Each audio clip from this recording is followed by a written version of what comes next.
concluded, or they just concluded, European Championship, and remember that it is Spain. They were crowned champions of the Euro 2024, and in that light they became the first team to pick up 4 titles in the European Championship. And what transpired as far as the Copa America is concerned, it is Argentina who defended the trophy, and they are now the most successful side that has ever played the Copa America is concerned. And remember, next year we're expecting to have the battle between Lamine Yamal and Messi. Why?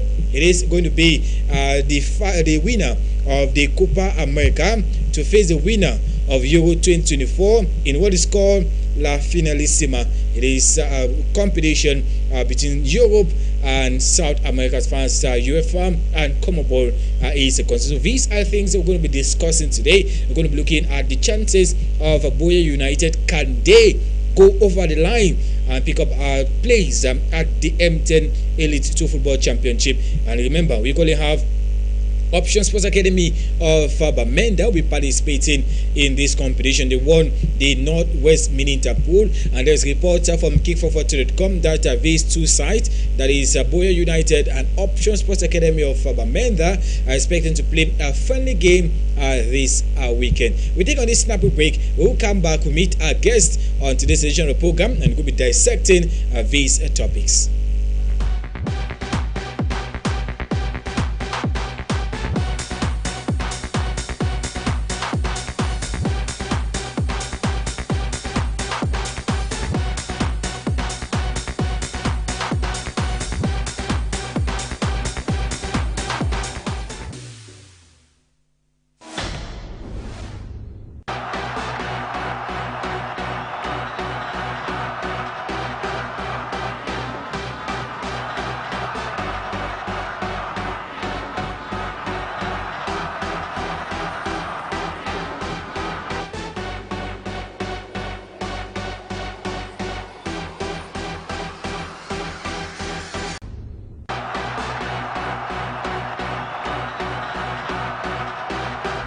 Thank you very much for staying with us. As far as High Television is concerned, you are on to High Sport, and we're going to be discussing what is happening in terms of the just concluded Southwest Mini Interpol, and we're looking ahead into this edition of the National Interpol competition that's expected to come up from the 1st of August to the 15th of August out there in Yaoundé, precisely at the Fecafoot Technical Center in Oja and at the CAF Excellence Center in Bankomo. These are the 2 venues that are expected to host this edition of the National Interpol competition. And in that light, we'll be looking at Boya United. They are the champions of the Southwest Mini Interpol. The very first time that Boya United even reached the semi-final, and equally even played the final, and they succeeded in becoming picking up the title against Bestes Academy of Limbem in terms of the final.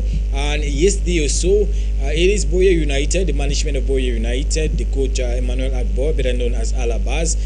They were in the premise of the governor of the Southwest region. They went there to pay a courtesy visit to the governor of the Southwest region to present the trophy and equally to take blessing from the #1 sportsman out there in the Southwest region. And the governor indicated that he's going to be behind this particular team to make sure that they get representative in the elite level. Remember, since dynamic around 2015 or so, we've not had any side in the elite level from Boya. Limbe has had, we have Victoria United, we have Isosa playing in the Elite 2, while Victoria United qualified to the Elite 1 Football Championship, and even went a step further in winning the league this year. And remember, in terms of the preliminary rounds of the CAF Champions League, Victoria United is expected to face FC Samatek. FC Samatek is the champion of the Ghana League last football season. So these 2 sides are expected to face each other. Alere 2, first leg in Cameroon, and the second leg is expected to be out there in Ghana. Joining us on today's edition of the program, it is Jamie Theke, a sports journalist out there in the Southwest region. Jamie, you're welcome to the program.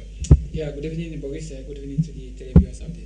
Jamie, let's start first of all by looking at what is happening as far as Arsenal is concerned. The league ended. Unfortunately, Arsenal did not have the possibility of winning the league as far as the Premier League is concerned.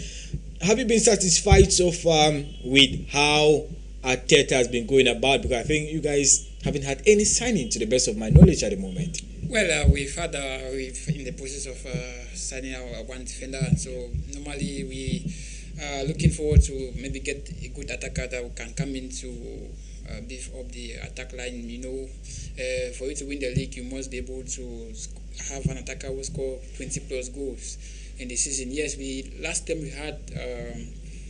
We corrected the problem of the defense by being the best defense in the just ended season, and so this time around we fell short in terms of concretizing on our chances at one point in time, and reasons why we had to lose the league at one point in time, especially against Aston Villa. I think that's the game. Villa taking 6 points from Arsenal, whereas Arsenal took 4 points from the champions, eventual champions, City. That should not happen for Arsenal, because if you are taking points from a champion, your biggest rival in the league, and then a team like Aston Villa takes you 6 points, Fulham and West Ham taking 3 points in consecutive games, I think that should not happen if Arsenal were to win the championship. So we needed just one game in those games that we had to drop points. That was in December. And unfortunately for us, we had to look back into those games and nothing showed up. So this time around, we should be fighting to get maybe an attacker who can give us 20 plus goal like what City did. Yes, Pep has been winning the league without an identified striker, but he had to change his mentality, bringing in Haaland, who came in for 2 seasons. The team has been able to win the league twice. Yeah. So we need such a striker to come into that Van Persie of a type, or that Thierry Henry kind of a player who gets you 20-25 goals in a season, and then you know that you have a solid defense, because they say attackers win you matches, but defense win you titles. So if you have the attackers who can win you the games, then the defense, which was solid, can be able to defend and win you titles. So that should be the clear cut for Arteta going into the next football season, to get a solid striker for Arsenal Football Club that is identical. That's an attacker who is hungry for goals. And yes, we managed Havertz, we managed Saka, we managed Eddie Nketiah, but they couldn't score up to 16 goals in the season. I think Saka was the one, I think, with close to 17 goals, and that's not an identified 9 shirts that you call like Eddie Haaland or Lewandowski. Those are players who come into the picture like the Lionel Messi and Ronaldo to score goals. So I just hope that it's looking at that direction to get a formidable striker for Arsenal going into the new football season. And in terms of Arsenal, do you think that they have the possibility, and can they go again this year and just go one step further? Because I think they went last year, only just at the end of it fell short. Like you said, they lost 2 games against Villa, which to me, if they had won that particular game, would have been saying Arsenal are champions. So do you think that they have what it takes to go again just one step further? Yeah, so you to beat City is really, really difficult. City, to these last 2 seasons, we saw that it was a problem of fatigue. At one point in time, we had to overtake City, but this time around we took City to the wall. But City have their way. They have their way of doing things. They know they have the experience from the days of Liverpool. City, 97 points, 96 points. At the end of the season in 2018-19 season, you understand that they have been in this situation. So to beat City, you need to do the extraordinary to beat this team, and they must be in their they must sleep at one point in time to allow others. But our worry, or most pundits out there in Europe, are saying, can Arsenal go again like they did in the past 2 seasons?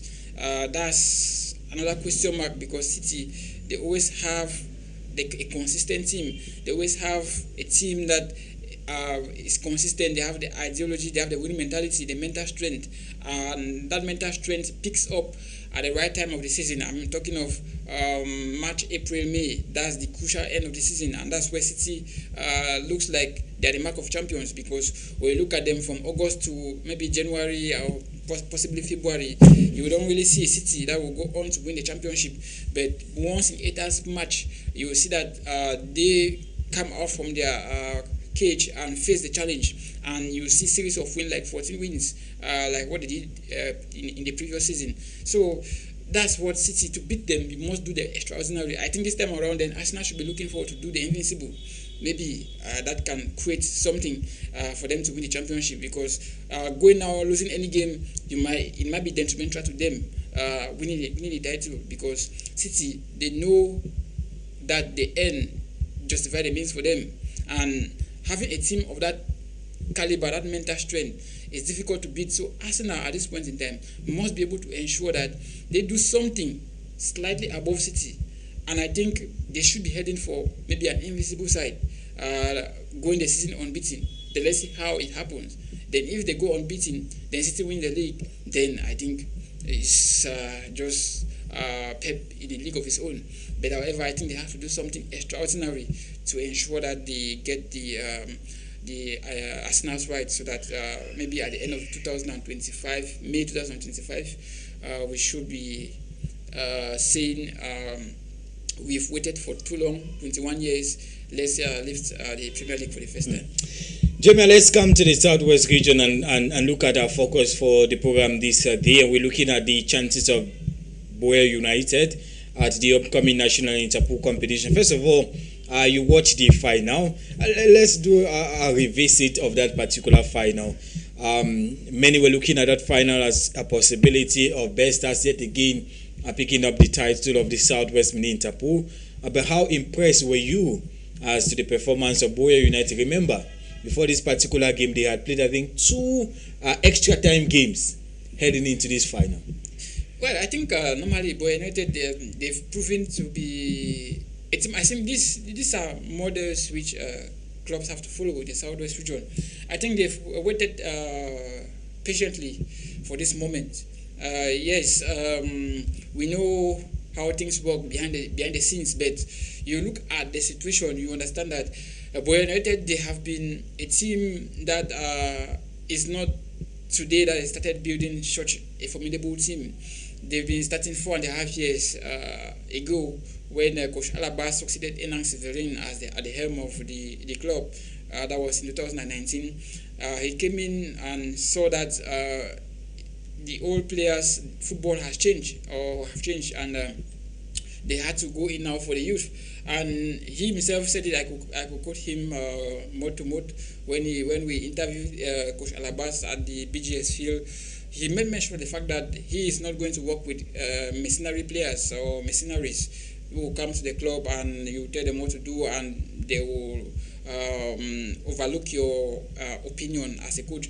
So he said he was going to build a team for the future, and that he's not in any way like looking at going for the Interpols, but building a team for the future. And that building of a team has really manifested, because if you look at the team Boya United, you see that all those young lads were a team that have been playing for together for maybe 4 years now. You talk of Manny, you talk of Brian, you talk of Boris, you talk of the host of other players. Motia Bassi. Yeah. Those guys have been playing for long. Though we never saw Lionel we saw him last season, but this season he was nowhere to be found. But majority of those players have been playing together. It was just additions that came in to maybe try to supplement what he had been building. So he believes in the academic nature of grooming players, and the players have played for long, and within this period they've qualified for 3 mini Interpols. That's what people have failed to look at. They qualified in 2021 in the mini Interpols. They qualified again at the level of last season where they were eliminated by Kumba City, and then this time around they gathered that experience from the 2 previous appearances at the mini Interpols and got on to win the title. I think it's a matter of mental strength and the fact that they were playing together, they were playing for each other. That I'm playing for the coach, because the coach had been the one working with them for the last 4 years, and so when you have such a coach who has been working with you for the last 4 years, keeping that faith, keeping that belief that they can do something in the future, the players had to play. That's why even when the match or the games had to be tight, they went to extra time and they did what they had to do. And we saw against Kumba City, they made Kumba City pay for what they did to them last football season by winning them at extra time, and went to Fako United, which was the most beautiful match we've ever watched in the Southwest region for decades. We've never seen such a game played in the Southwest region that called a spectacle, that called a fanfare, that called the various controversy moments, called the players' hunger and character from every direction, both Fako United and Buea United. It showed the derby nature of Buea subdivision, which we've never seen for decades. And the players wanted it more based on mental strength, because if you look at the way they played, even I think the red card, they had a red card in that game, they still continued to push forward to ensure that they managed the game. Despite the fact that they were one man down in that game against Fako United, they managed the game and ensure that they took the game to penalties. And the penalties is nobody's game, it's nobody's house, and it can go anyway. So that mentality actually gave them that belief. And fortunately for them, they came against a Best Stars Academy that was so resilient. They've been there before, despite the fact that they are also a young team as compared to the other teams like Fako, Kumba City, but they have been there. They have won the league 3 times in their history, and so they have a huge history when it comes to the Southwest region. So they were going there on the brand of Best Stars Academy, winning the championship 3 times previously. But however, Buea United still had that mental strength, still had that push, still had that collectivity, that mentality to go all the way to win it again at extra time. It shows you the team has been built. That's the message. That's the idea. That's a potential idea for most clubs in the region to follow. It's not all about now. It takes time, and Buea United have proven that works for a long period of time. Even at the level of Liverpool, it took club some years before club could actually get the Premier League or the Champions League. So we have to believe in a process, not an event. An event is a one-day thing, which to get an event, you must have some luck in it. So that's where I think clubs like Elexpo, clubs like Lifka, clubs like Kumba City should learn from Buea United, should learn this model. This model is a good model, which I think they tested it all.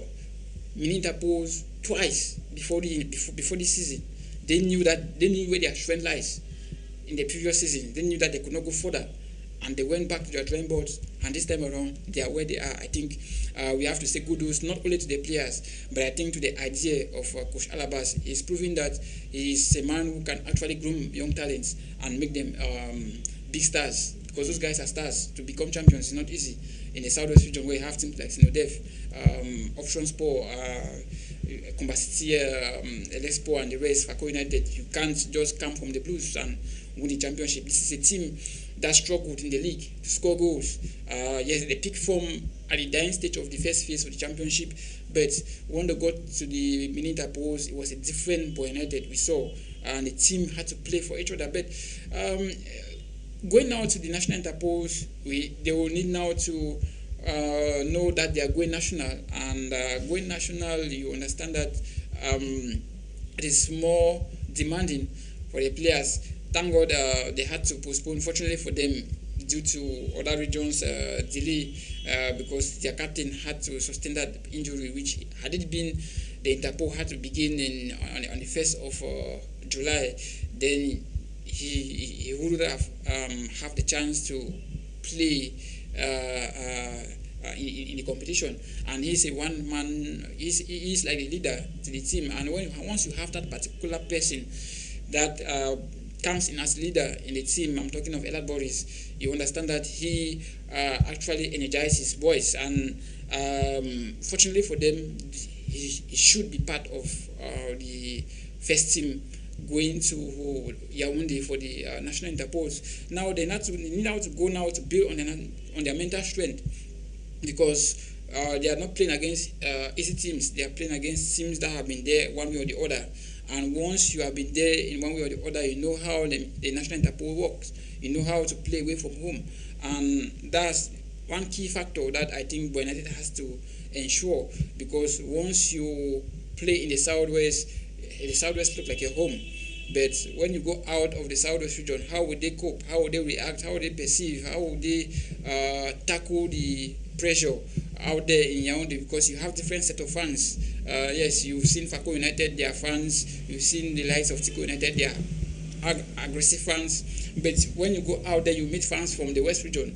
You meet fans from the Littoral. You meet fans from the Central region. Those are more aggressive fans who, when you play and the stadiums are going to be full, how are you going to handle that pressure? So that is where I think Coach Alabas needs to work now on their psychology, their mentality. Once you work in that form and the players believe in themselves, I think they can actually go places and bring back another elite ticket. I remember Jimmy again since 2015 or so, like we said earlier, from Dynamic, we've not had any side from Buea participate at the elite level. We've had a couple of clubs from Limbe, Victoria United, obviously, participating in Elite 2, qualified to Elite 1, and now they are the champions of Elite 1. Last time around, we saw Isusa qualified for the National Interpol, went to the National Interpol, picked up the title against Bafme United. Now is the turn of Buea. Do you think that with the quality of players that Buea United have at its disposal, can they follow in the footsteps of Isusa? Well, I think yes, they can, but they still have some a little bit of lapses. Yes, I think at the level of the attack, they really find it difficult. Feston, Jaco, and the others. Yeah, they really find it difficult to concretize their chances, and they really have to work on their attacking prowess. Yes, even at the level of their midfield, they have to calm down. Their defense have to be a little bit calm, composed. There's still a lot of work to be done for the team, because normally you are going to play much more experienced sides. You're talking of Volcan of Noon. You talk of a team like Sporting of Mahua. That's a team that also came. You are talking of Union Sportif of Abombang from the East region. Those are teams that are not pushovers when it comes to the National Interpols. Yes, they've gone there and failed, but it doesn't mean that they will fail this time around. So they need to sharpen their attacking strength, ensure that they get someone who can actually get them the goals, because Interpol is all about goals, and see how you can defend. That's why when you have that solid defense, I think they conceded goals during the mini Interpols, but the defense, the fact that they still have to really adjust, because conceding I think close to 5 to 6 goals in the mini Interpols is not really a good report card for a team that wants to go and bring another elite team or elite ticket in the region. You go side Isusa last time. Isusa conceded I think 11 goals throughout the season. Yeah, 11 goals. They scored I think 23 before heading into the 30 close to 30 plus goals which they scored, and then conceded I think 11 goals. They had to compare their best defense with Istanbul Football Academy of Buea last football season. So they went with that quality that they could score goals, 30 of them, and then they could concede less, and that is what gave them the strength to go and actually perform at the level of the National Interpost last time. So looking at Buea United, they scored I think 9 goals in the normal championship, and they scored roughly 7 goals in this mini Interpost. 3 against Kumbasiti, 4 against Bestas Academy, I think 8 because they scored 1 against Fako United. So you see that 9 plus 8, that's also 18. Now conceding goals, you understand that they consider maybe around 10 to 15 goals. So they have to really adjust at least every compartment of their team, defense, midfield, as well as attack, to have a gelling, to have a cohesion which they can take to Yaoundé to ensure that they get everything's right, because normally Buea has not seen a team, like you said, Dynamic FC or Buea since then. We've never had a team from Buea. So with the support that they are having, with the presentation at the level of the governor's office, giving their blessing, giving his blessing to them, I think they have all what it takes. Now the ball is in their court to go out there and draw the or to fine-tune a strategy that they can take to Yaoundé and ensure that they bring us that elite ticket. We should not be thinking about watching Limbe teams play, but we should also have a Buea team also play. So that's really, and have a derby, which we have Southwest derby, maybe teams coming from Limbe to come and play in Buea. So it's all about how they prepare. Now the ball is in their court. Yes, supports are coming left, right, center, but they have now the ball in their court. Are they going to make Omar or stop the free flow of elite teams from the Southwest for the last 2 seasons coming to an end, or can they continue with it? So the ball is now in their court. Definitely, the ball is in the court of Buea United, and the support that they are getting. Remember, next week Friday, we're expecting to have the Congress of Buea United. It is a fundraising congress to make sure that they have the finance that can at least help them to participate in this particular competition. Remember, it's not easy. They're going to be away for about 2 weeks or so in Yaoundé, hotel bills, talking about feeding, the bonuses, and so on and so forth. It's not easy, and we saw how Isosa really needed help when they participated in the National Interpool, and thanks to the former president of the Southwest Regional League of Ikafood, who was one of their key backers. Isosa finally qualified for the Elite 2 Football Championship. Looking at the level of support, Jamie, I know sometimes we keep going back to this particular thing because it's important. Look at the Northwest. When a team qualifies for the national, I spoke with the Secretary General of the Northwest Regional League of Ikafood, Mr. Ndisembong Evis. He indicated that they're going to make at the disposal of Option Sports Academy of Bamenda quality coaches. They're going to tap the grace from the Northwest to make sure that they put Option Sport with the technical staff that they need. So it's not only going to be the coaches of Option Sport, but the Northwest Ikafood Bureau is going to give Option Sports Academy not just financial support. The governor has always been there. And remember, the governor was, I think, one of the only who traveled. Not from, I'm talking about the center, obviously, but I think the only governor who left his own base to Yaoundé last time around to watch Bamenda United play, and he has promised to be there again to support Option Sport.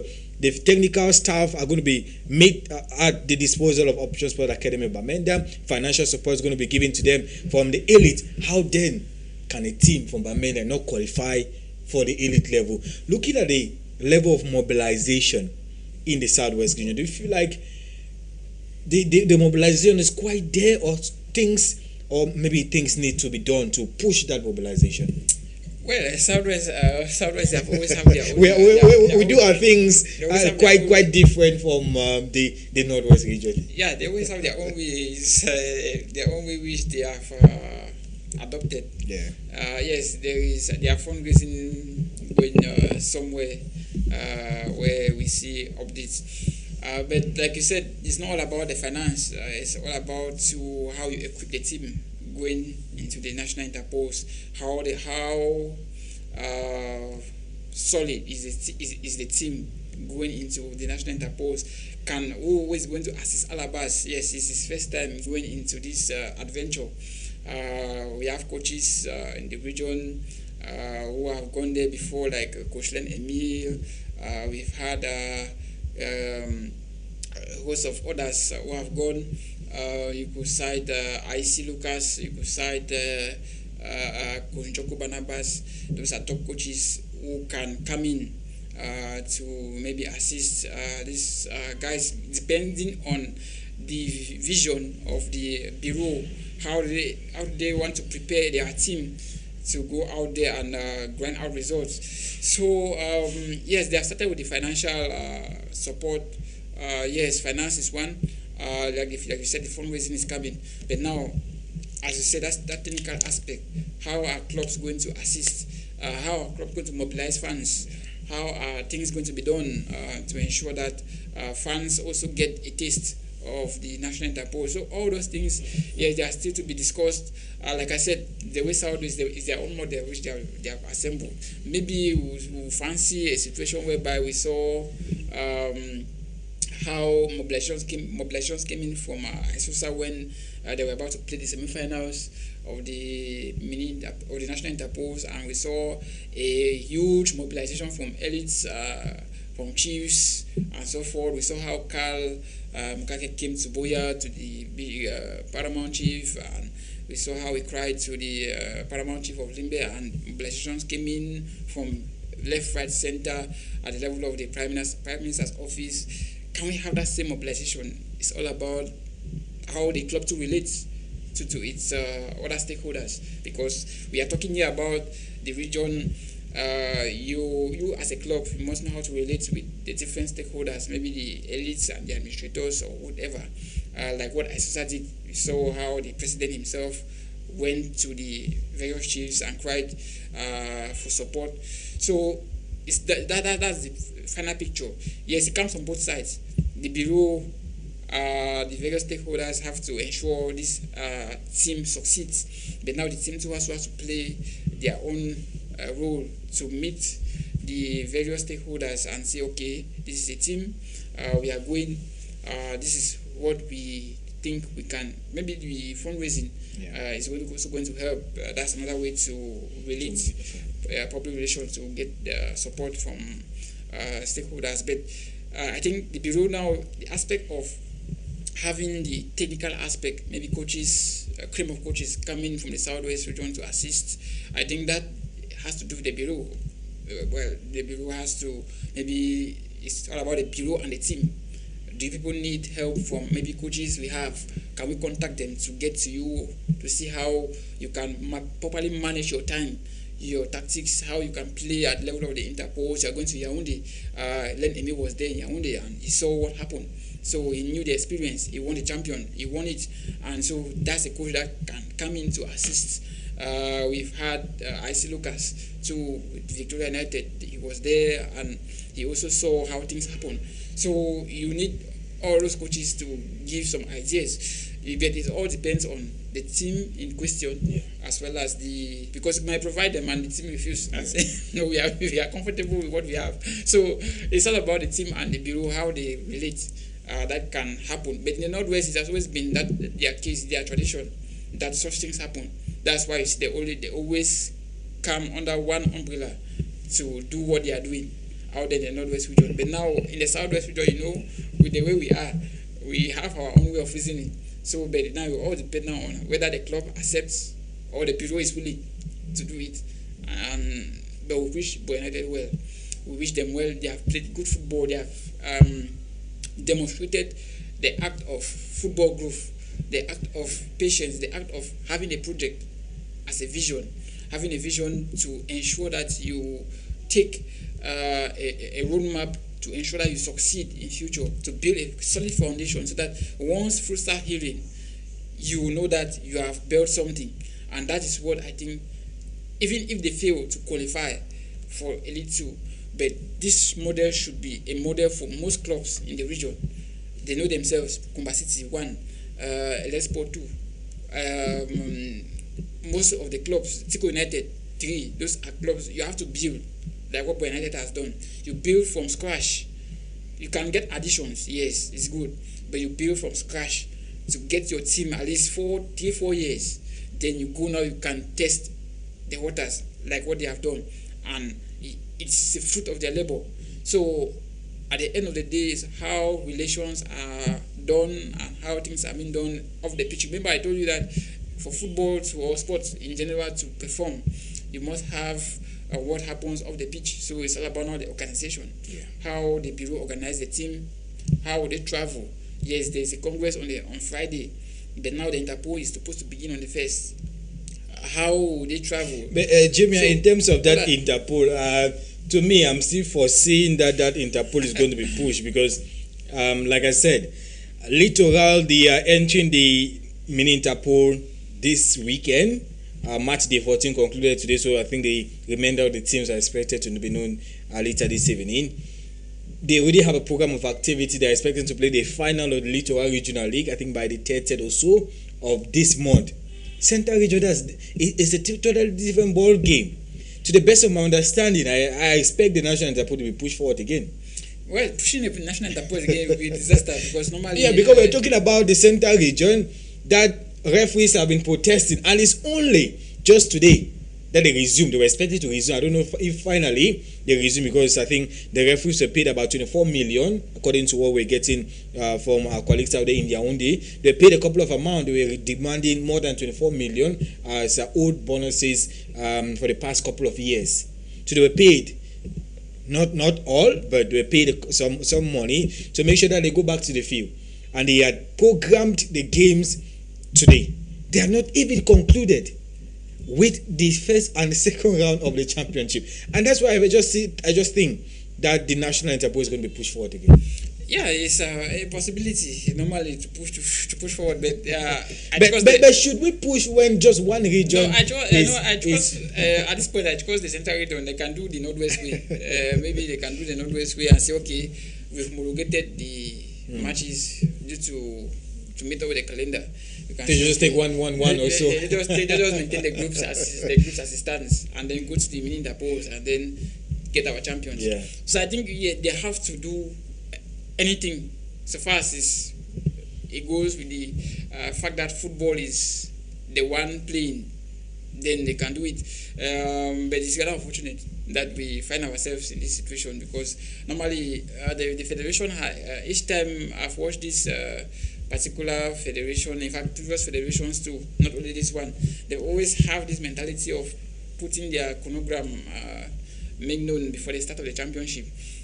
How the Elite 1 is going to start, how the Elite 2 is going to start, the Women's Super League, the regional championships, as well as the divisional championships. They've made all these calendars, but the implementation, that's why we are good at making laws, but we only make rules, but we don't make regulations. Regulations are the measures put in place to ensure that these rules are respected.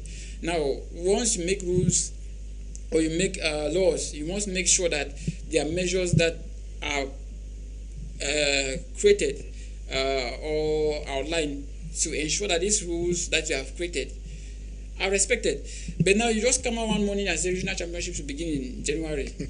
But no clear-cut calendar. And Jim, we're going to talk about this aspect of calendar, but I just want to also wrap up with this particular point of Buea United, because remember that there's a chronogram, not necessarily a chronogram, but the marketing and media charter that was released by FECAFOOT talks about the upcoming season. Coaches will be in jacket.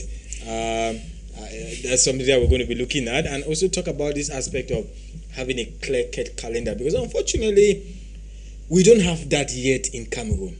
We've tried to align with the European, the Premier League when they start their games, or Spanish La Liga, but unfortunately this year again it seems like it's not going to be the same, because we're expecting to get the league kick-off by October. That is if everything goes as planned. And if it doesn't go as planned, it means that we're entering November, we're entering December. And remember, December is a tight period where we have a couple of games from the qualifiers for the Africa Cup of Nations and so on and so forth. So unfortunately, still here we don't have that clear-cut plan. And Jimmy, I don't know if you've gone through that marketing and media charter of FECAFOOT, because remember we've been crying that the league should go back to the one leg system, right? That all the clubs should play against each other. It means that Victoria United will play, let's say, Yosa in Bamenda. Hopefully Bamenda gets a stadium before the start of the championship, or if they don't get it, it means that they have to go back again to the West region. I don't know if that they're going to go with that same line. So Victoria United has to play Yosa probably in the West or the Northwest. They travel to Garoua to face Cotton Sport of Garoua. They travel to Yaoundé. They travel to the West. They travel to the Littoral. So in that one-legged format, all the teams play each other. So it gives us about 30 or so games. If we're going with the 16 teams, 31 or so games expected to have the championship. But if you go to that media plan, Jamia, and the marketing plan, there's one section that it talks about press conferences. I don't know if you've said it. It talks about press conferences that coaches will be there. That's prior to a game, and that is the format of the playoffs that we had, Jim Eteke. So does that mean that we are still going back to the two-legged format? Because if you look at the major plan, talking about the fact that coaches should be at a press conference a day before a game, are we saying that the group stages every day there are going to be press conferences before a particular game? That is the issue that we're going to be looking at. But let's conclude with Aboya United. Like we said earlier, the Congress comes up next week. Aboya United is going to be having a friendly game against Option Sports Academy of Limbe. To me, I would have suggested, I would have hoped that they should be having a series of friendlies. Option Sports Academy has played not less than 2 friendly games. This weekend will be about their 3rd friendly game. And to the best of my knowledge, Aboya United will be playing Option Sports, and it will be just their only friendly game that they've had in this season, in the preparation to the tournament. First played Opopo, I think they played Opopo, which they lost. Yeah. That also brings me to another issue. We have SC Simba camping in Egypt. We have other champions camping out of their country. Then we have our own Cameroon champion camping in Cameroon, playing against local sides. Whereas we expect them to and remember, Victoria Natel lastly played against under 20 selection. Why other champions are playing top African sides in preparation for the upcoming CAF Champions League and CAF Confed Cup. Well, that's another topic for another day. But United, I think at this point in time, yes, they have to start playing friendlies. Maybe getting out of their comfort zone. Maybe organizing a friendly against a team from Douala, a team from maybe Bafoussam. Try to go out of your comfort zone. I think that should be the plan of action for United, because now they are playing away from the southwest. You understand that we've always said this: teams, champions, to know a team is mentally strong is when you take that team out of their comfort zone to go and play football. That's where we test Isosa. We saw how they struggled away from home in the just ended Elite Championship, though they picked team at the playoffs while they were in Yaoundé because of that experience. So now you need to test your players, take them out of Douala just for one game, and maybe get a team like Ashley. They should come and play. See how they react. See how the players react to out of the Southwest region. And that's where you know if you are going to succeed at the level of the national interpost or not. So those are things which clubs have to do to ensure. It's all about the way the team is structured. Yes, I know they have their own ways of doing their teams, their things, but that's a proposal. That's somehow we are doing consultation. Yeah, but normally those are things that you have to do because we've seen that from other European and African teams, where they are heading for a competition that is international. They go and play out of their comfort zone so that they can get that feel, if at all they are mentally strong to face any team that comes their way when the competition begins.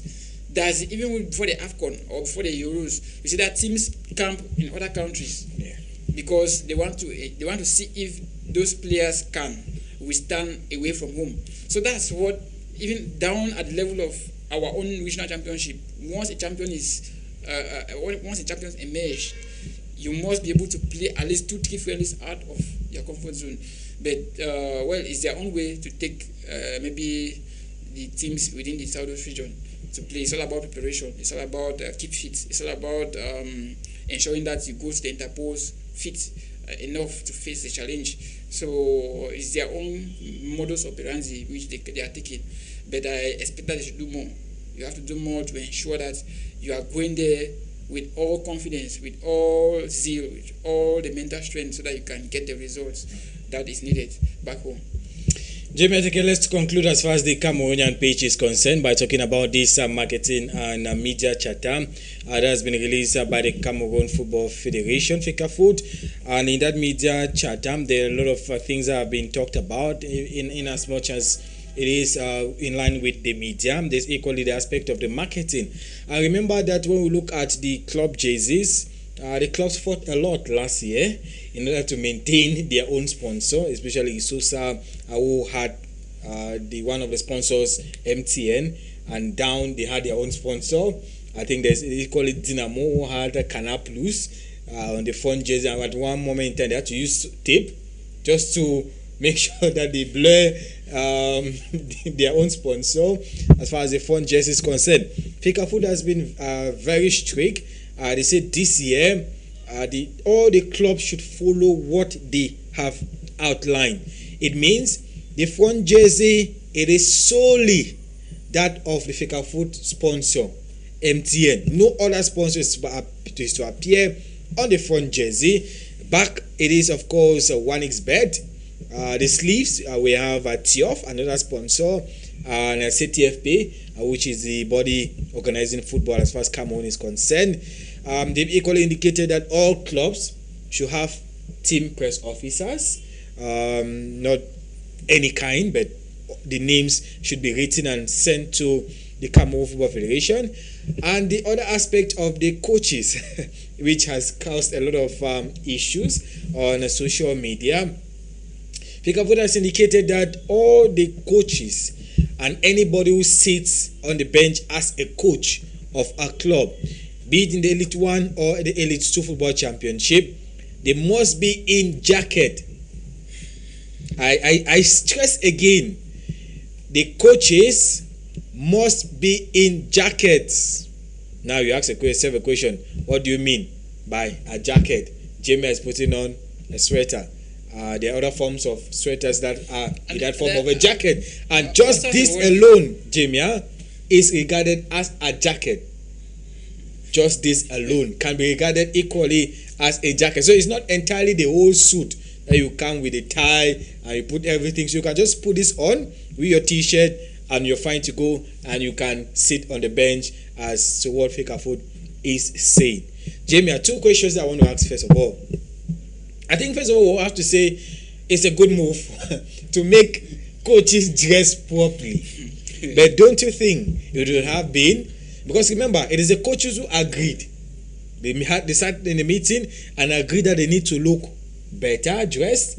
We should not be interviewing coaches and they are wearing Manchester City. Who are you putting out to the public? Is it your club or is Manchester City? So all those things, they want to remove it out from the Cameroonian milieu. But to say a coach, and you are mandating a coach to be in suit, I don't want to use the word suit because Fecafoot said jacket, and there are other forms of jackets. It's not entirely a suit per se, and there are other forms of jackets that you know out there. You best know how the types of jackets that you know or are in the society or in the community. So Fecafoot says that coaches should be in jacket.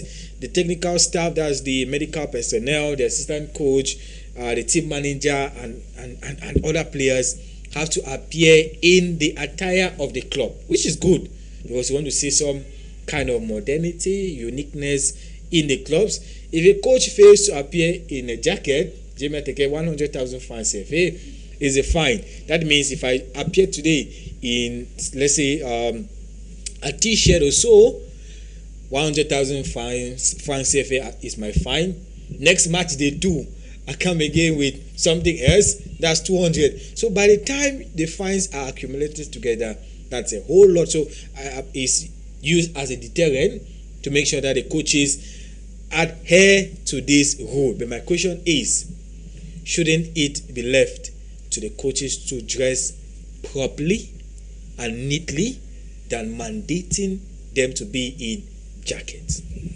Well, that's the worry of others. I'll come to my own problem of this team sponsor. Definitely. I'm not really understood those statements that they have made there. But however, Jamie, they said team sponsor. It means that for the jersey of the club, it is solely Fecafoot who has that. Meaning, the front jersey should be MTN and solely MTN. No other sponsor is to appear in the front of the jersey. Back same, you have 1xBet. No other personality should advertise at the back of the jersey of the club. Yeah, remember, Manchester United recently signed a new sponsor. But so that's the worry, Jamie. Yeah, in international market, we're not saying that what Fecafoot is doing is wrong, but in the international market, Why are we going right to the international market, Jimmy?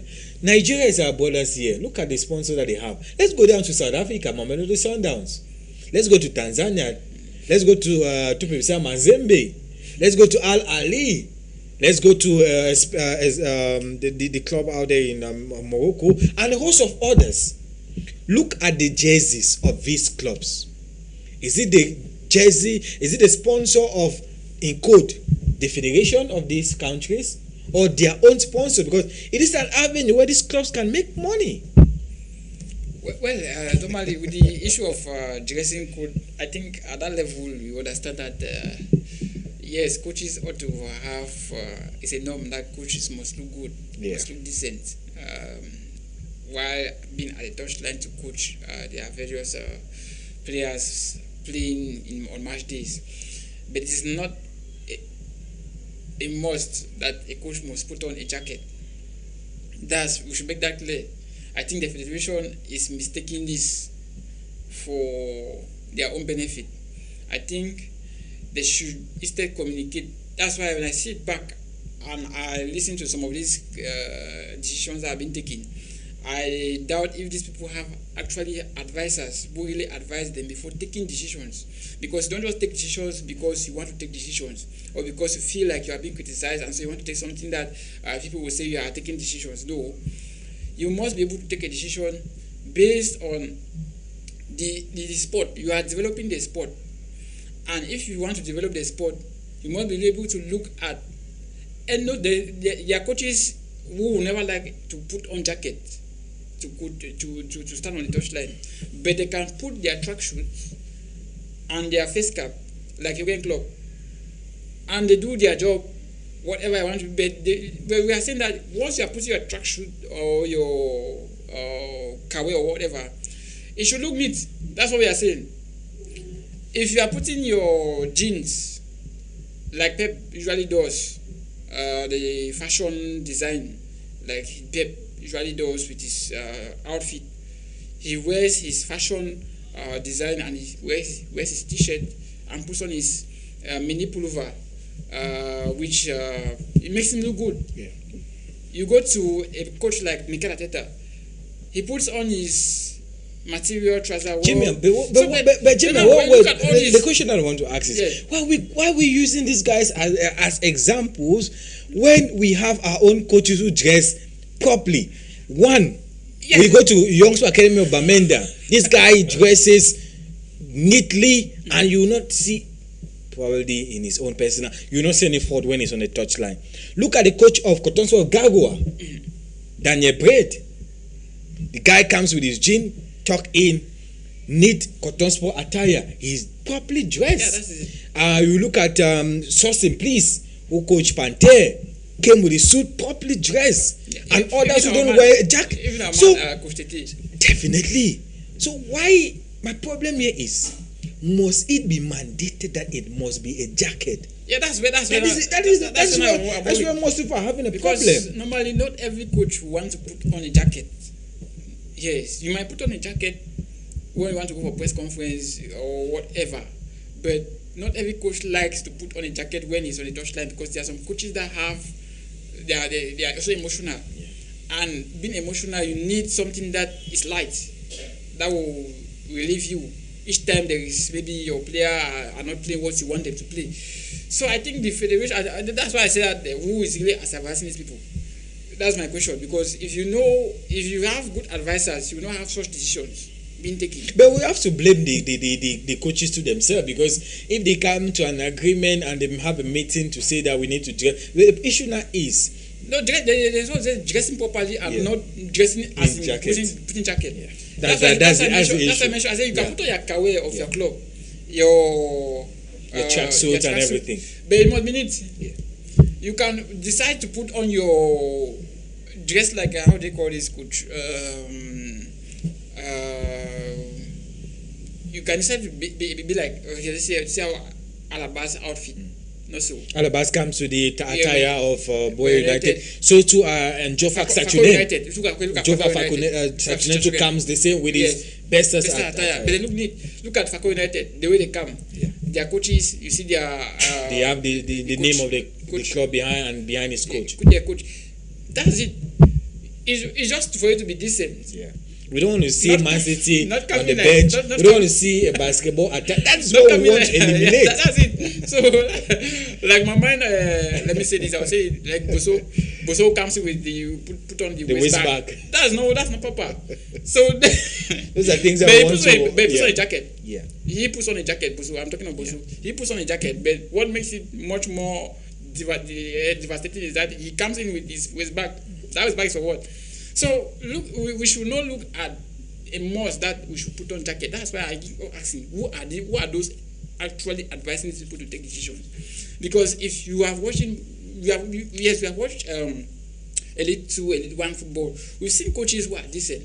Why not copy from them and tell them that we should have dressings like this, but it must be decent. You can come with you are shut like heavy now. You must not talking, but you look neat. That's what makes Heavy now unique in the world, because they know that each time he's on the touchline, he's always with his white shirt, black trouser, and does his job and it goes. It must be anyway, but you must look neat. Definitely. That's it. But now this one of putting jacket. The bottom line, Jimmy, I think is coaches should look neat and should be well presentable, especially when they talk to the media. And I go back to, because there are times where, for example, we're filming, you see a coach that sometimes you have to take the interview because you need it to bring it out to the population to know how the coaches felt after that particular game. And you're interviewing the coach is wearing Manchester United. Sometimes you have to just zoom the image to the point that you take out the Manchester United logo and so on, but it doesn't look presentable. So I think it is applauded. First of all, I have to say it is applauded. Why? Because we're trying to bring modernity and to make sure that the coach are smart enough when they're on the touchline. But the point of contention that many asking the question, must it be mandatory? And must it be the jacket? Why don't we tell the clubs, dress properly? If you don't dress properly, a fine of 100,000 fines CFA. That one to me, and to many, it's applauded than to just say you must put on a jacket. And is there a specificity now, Jimmy, of that jacket? There are various kinds of jackets that people can wear. I'm just saying so because, on social media, when this aspect dropped and people were debating, they were like, coaches have to be in suit, which is not entirely the case. I don't know if we should just put it out there that it is not entirely suit that the coaches have to wear. Fikafu did not say suit. It said jacket. And there are various forms of jackets. You best know, when you go to the market, you see you want to buy a jacket. There are various types. There's a ski jacket. There's a raincoat jacket. The jackets are. Raincoat is when it's folded. Then you put on. That is a jacket. Remember when we have in the Premier League, when the rain falls, you see them, they go for the raincoat that they have the cap and so on and so forth. So, jacket, there are various forms of jacket. I'm just saying so because we might come back on this same discussion, Jim, when the coaches are being fined. The kind of jackets that they're wearing. So I'm just saying so because let's just have this in mind so that when the league starts and we start seeing the types of jackets that the coaches are wearing, please, we should not be offended. And Fikafu too should know that it said jacket and they're not precise on the kind of jacket. Just wearing this alone is identified as a jacket too. They say learning never ends. Sometimes you go to social media, you go to Google, you go to you revisit your dictionary again that you've never visited for a long time, and you might see that this alone, not the trouser, the suit, and the tie, so not the complete suit, just this alone can be seen as a jacket. But like I said, it is not only this. I'm just saying so because so that Jamie, we don't come here and start saying that coaches are fine anyhow because they're putting any kind of jacket and so on and so forth. So I think we just have to get out because we're hoping that Fikafoot equally will probably clarify on this particular aspect. Hopefully they will specify, is it a suit entirely or it is just the jacket, and any coach can put on a jacket, any type of jacket, and they will not be fined because it says jacket, and in French they indicate that the coaches should be in their vest, and vest in French or in English is a jacket, and a suit in French is a costume. So I think technicalities, when we do translation, it's good that we know the right terminologies to use so that we don't fault the coaches at the end. We're just respecting what you said, that they should put on a jacket. So one, it is commendable that the coaches should dress properly. Two, we are hoping that when the coaches come up in their various kinds of jackets, they will not be punished because they are not in line with what Fecafoot wanted for them to be in jacket. So we'll leave it at that point. Hopefully we'll be coming back to the same discussion as the weeks and the month unfolds, as we probably get closer to the start of the M10 Elite One Football Championship. We still have about a month to go to know if at all the league will begin, as how it is speculated that by the month of October to have the start of the championship. So before we get to the month of October, definitely we'll know which type of jacket also that the coaches are to put on in terms of the M10 Elite One and Elite 2 Football Championship. We go on this snappy break.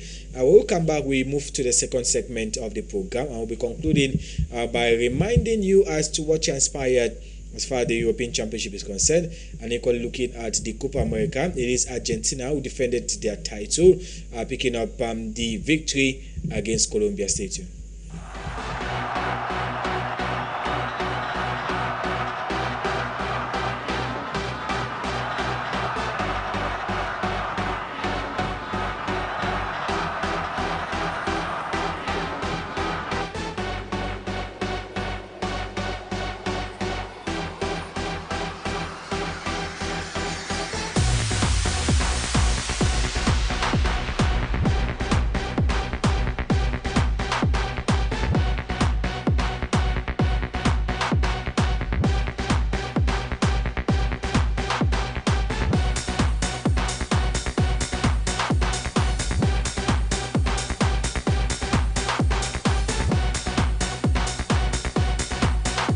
Welcome back to the program. If you're just joining us, you're on to High Television on High Television, and the program is High Sports, and we're presently discussing what is happening in terms of the various championship out here in the country. We've just talked about what transpired in the Southwest Mini Interpol, how it is Aboya United were crowned champions of this particular championship, and remember in the Northwest region, it is equally Option Sport Academy of Bamenda who picked up the title.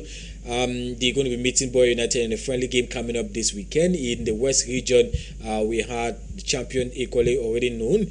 Unfortunately, two regions are yet to produce their champions. It is, of course, the Littoral region and the Central region. The Littoral is expected to produce its champion by the 30th of July 2024. For the Central region, that is still up in the air as to when this particular region will produce its representative. And the question is, what if they are not able to produce the representative by the end of the month? Is it that Fecafoot is going to postpone the National Interpol yet again?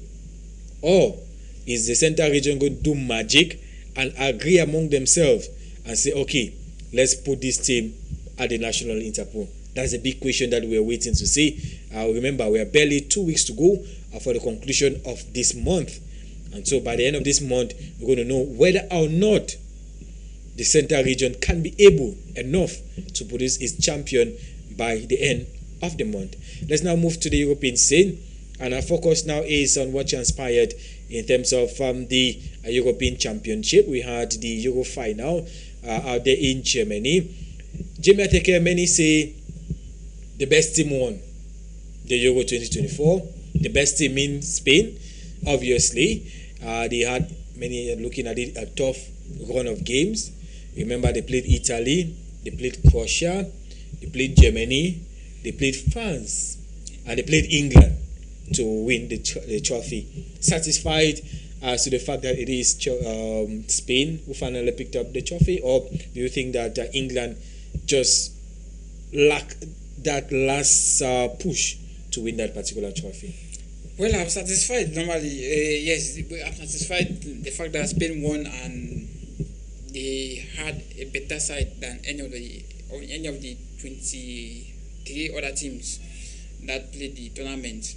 And I'm satisfied the fact that they were able to go back to the drawing board and get a replica of a Spain in 2008, 2010, and 2012. I'm also satisfied with the fact that the coach who is taking this team is a coach that has won the youth UEFA competitions with Spain, both the under 18, under 20, under 21, and then won the Nations League. I'm happy with the fact that I'm satisfied with that aspect, because that's how you build, that's how you project, that's how you put vision when it comes to sports. And so they have won it. So they became the first side, like you said, to win 4 European Championship, the most successful side after Germany, who have won it 3 times. So Spain, normally they have their identity, the free flow passing game. But England, I think England, they were a work in progress. This is the best England team that has ever played. I'm not saying, how do I put it? This is the England team that I've seen that have showed hunger. In the last 4 years, we've never seen an English team ever shown that character. Yes, we had 1990 semi-finals World Cup, 98 semi-finals World Cup, 96 semi-finals in the Euros, but we've never seen a consistent English team between 2018 to where we are, having 3 semi-finals in 3 major competitions and playing the finals twice consecutively.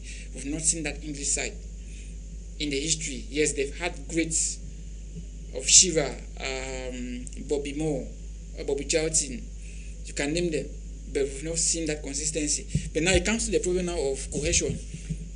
Did the players actually, were they playing under the right coach? Were they playing under the right format? Were they playing under the right tactics? As opposed to Spain, that was playing under the right tactics, under the right idea, under the right cohesion. That's when now Spain outshines the English team. So at the end of the day, yes, the 2 teams merit to be in the finals. They played beautiful football. We saw the fighting spirit of the English side. We saw, but the Spaniards, they always had their game. It doesn't matter, no matter the opponent that comes their way, they play their normal game. They don't change whatever they want to change. They play only France. I think if you look at that particular this Euros, I think only France and Germany gave Spain some tough times when you look at their road to the finals. Those are the only 2 teams that I saw that give Spain something to cheer. But they played their normal game. They played their game which everyone wants to see. That identity was there. But if you look at the English team, at times you see them playing the passing game, at times you see them playing the long balls. You don't really know which direction they are taking to. And that's why there is this issue of that identity has not yet been discovered in the English team. Yes, in the past years, we've really seen when we had Spain winning back-to-back Euros, we saw at least 7 players coming from Barcelona. Germany won the World Cup, we saw at least 6 or 7 players coming from Bayern Munich, which made it easier for the coach to easily blend while going to national duties. Now, this time around, the difference here is that though the Spanish team has been splitted, they come from different clubs. You find at least at most 2 coming from one club, but you find them in series of different clubs within and out of Spain. Now, the difference here is that yes, England also have that same problem where their players come from different clubs, but now the players in Spain, they know quite fully well that they are coming in the national team with an identity which they always play at the Spanish system, because the Spanish system, like what we have that football revolution now with the different countries out there in Europe. You see that Germany has their own system which they revised in the early 2000s. We saw Spain also doing same. Now, once you have those players who are coming from different clubs, they already know that the German system is like this, the Spanish system is like this, and that's where the English are feeling, because they are coming into their national team not knowing the identity that they are going to play, no matter how the coach fits them with the best form of tactics, but they don't actually have that identity. Foden will play the City way, Saka will play the Arsenal way, and Alexander Arnold will play the Liverpool way, and you see that there will be a clash of identity within the English team. That's why I see Foden could not perform the way he performed during the championship. Whereas Rodri of City performed consistently the way he performed at his club. But we saw that Foden was the PFA player of the year, but he was nowhere to be found. Because he's coming into a team where there are different identities. A person like Alexander Arnold, he's playing the Liverpool system, which is the German system, initiated by Jurgen Klopp. So you don't expect him to play the same way Foden will play under Pep. That's where England failed. That's why you see England could not really face Spain man to man. Yes, they could win maybe out of luck or somehow, but we saw the football. We saw how Spain could marshal outsmart England in every aspect, both at the defense, midfield, and attack, because the players had the identity. They knew they were coming from different clubs, but they know they are coming to play the tiki-taka system. But the English system, they will know they are coming. This one is coming from City, playing tiki-taka. This one is coming from. So they have diverse system. That's why you see this one want to play like this, one want to play like this. Even their coaches themselves, Alan Pardew even criticized that the way they played Declan Rice was not the way that he thinks it should have been played. So you see that even the coach did not really understand how the players were played, because there's no identity where you can be able to know that this player can play like this in the system, this player can play like this in the system. That's where England failed. But however, I think the Spaniards, they've shown that football now has to go back to the academies, start developing football and creating an identity for the young lads who are coming, so that as they grow, they master their identity. By the time they are reaching a certain age, like Yamin Lamal and Williams, those are guys who have been drilled under the tiki-taka system, so they know the system. So as they are growing with it, whether they go and play in Bilbao or whatever, in Espanyol, Barcelona, and definitely they still master the system. Barcelona wants to sign Nico Williams. The president is very much in the market to reunite these two guys, Lamine Yamal and Nico Williams, because the way they played in the Spanish team, many were looking at, no, Barcelona needs to sign this particular player, and you're very much right. I remember that the coach De La Fuente was criticized a lot before was even given his position as the Spanish coach, but ever since he put wins together, many now are behind him as far as this particular side is concerned. And unfortunately, it was the end of the era for Gareth Southgate. Arsenal, should that be the next destination for Gareth Southgate? We don't need such a coach. No, we don't need such a coach. Normally, because I'm not saying that Gareth Southgate is a bad coach. The problem of England is not even the coach. They've had good cream of coaches who have come their ranks, but now they've never had that identity. Now, once you have that identity, you will not go for a foreign coach. That's the main thing. If you look at most teams, most countries who have had their identities, they don't go for foreign coaches. You see, Portugal, they won it with their home-based coach. You see, Spain won it with their home-based, because their home-based coaches, if they actually have that identity, their home-based coaches will know their identity and will know how to play. That's why De La Fuente, the coach of Spain, mastered it. And so he mastered it from the youthful level, where he won the under 21 Euros with Spain, and then came into the Nations League and manifested that same performance, which he has now taken out to the level of the Euros, and he has won it. So you bring somebody who masters it, but you don't even have the system. How will Southgate master the system? Southgate will come and play the England way, maybe just get the players. The reason why I asked that question, because it's many are looking at the position that Southgate could go into, and at the moment there are not a lot of clubs that are open that he can maybe just fit into. Because at the moment we have Mikel Arteta. To me, he should be at this position for some time, because he has develop quality players, he has a system, and the players are following this particular system. Like I said, they just missed out on the league last year because of what? They lost that game against Aston Villa, Ali Eri2. If they had won that game, we will not be talking about Man City 4 titles in a row. We'll be talking about Arsenal finally winning the Premier League. But Jimmy, we're out of time. Let's conclude with the other competition that was ongoing. Next year, we're expecting to have Lamine Yamal versus Lionel Messi. Hopefully, Messi is still fit enough. Remember, Angel Di Maria has retired. Pablo Zabaleta has equally retired from the Argentine national team. Lionel Scaloni is hoping to keep Messi right up to the World Cup. Hopefully, he is fit enough to be there to defend the title. Argentina defended the title and they're expecting to face next year Spain in the Finalissima.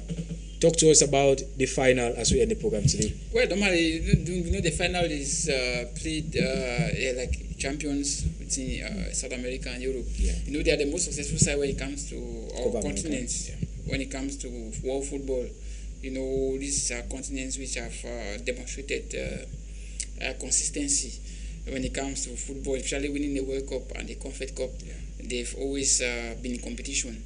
Brazil, Argentina against France, Italy, Germany, Spain.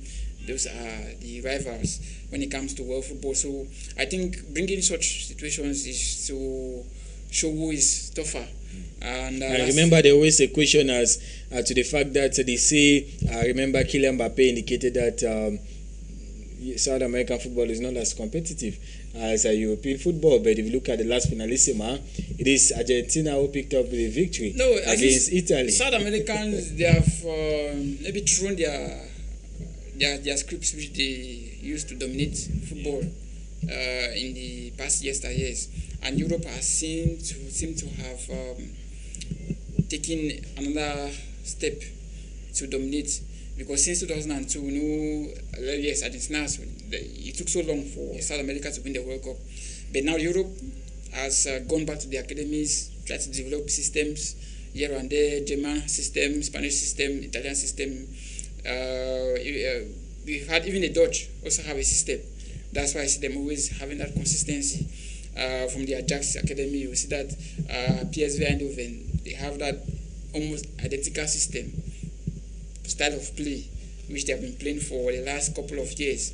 So that's where Europe now has overshined these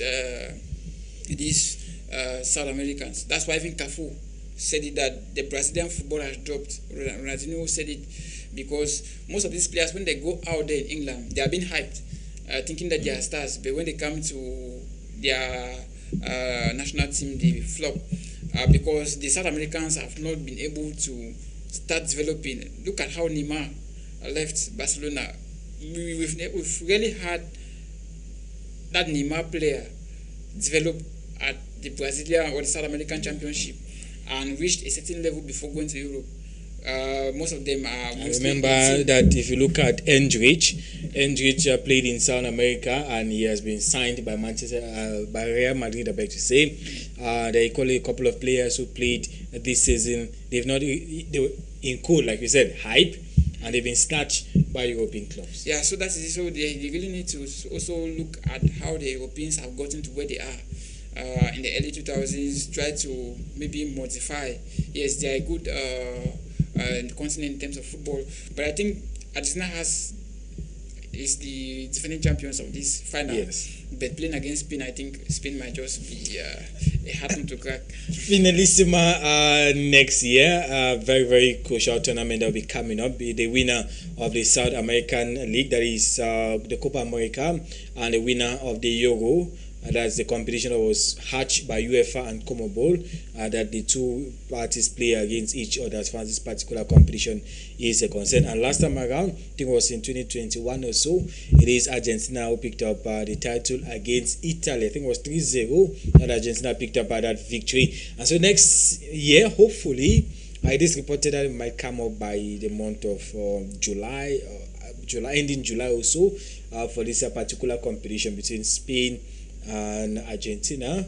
Hopefully we'll be there to look at that particular competition. But it's at this point we come to the end of today's edition of High Sports on High Television. I want to thank Jim Etheke immensely for being with us as far as the program today is concerned. It was produced by Madam Sonita Nguni. Thankful Claudine was at the technical dashboard. Thank you very much for being with us for the program today. My name is Boyce Sono. We'll see you another time, but stay blessed as you continue to listen to more programs on High Television.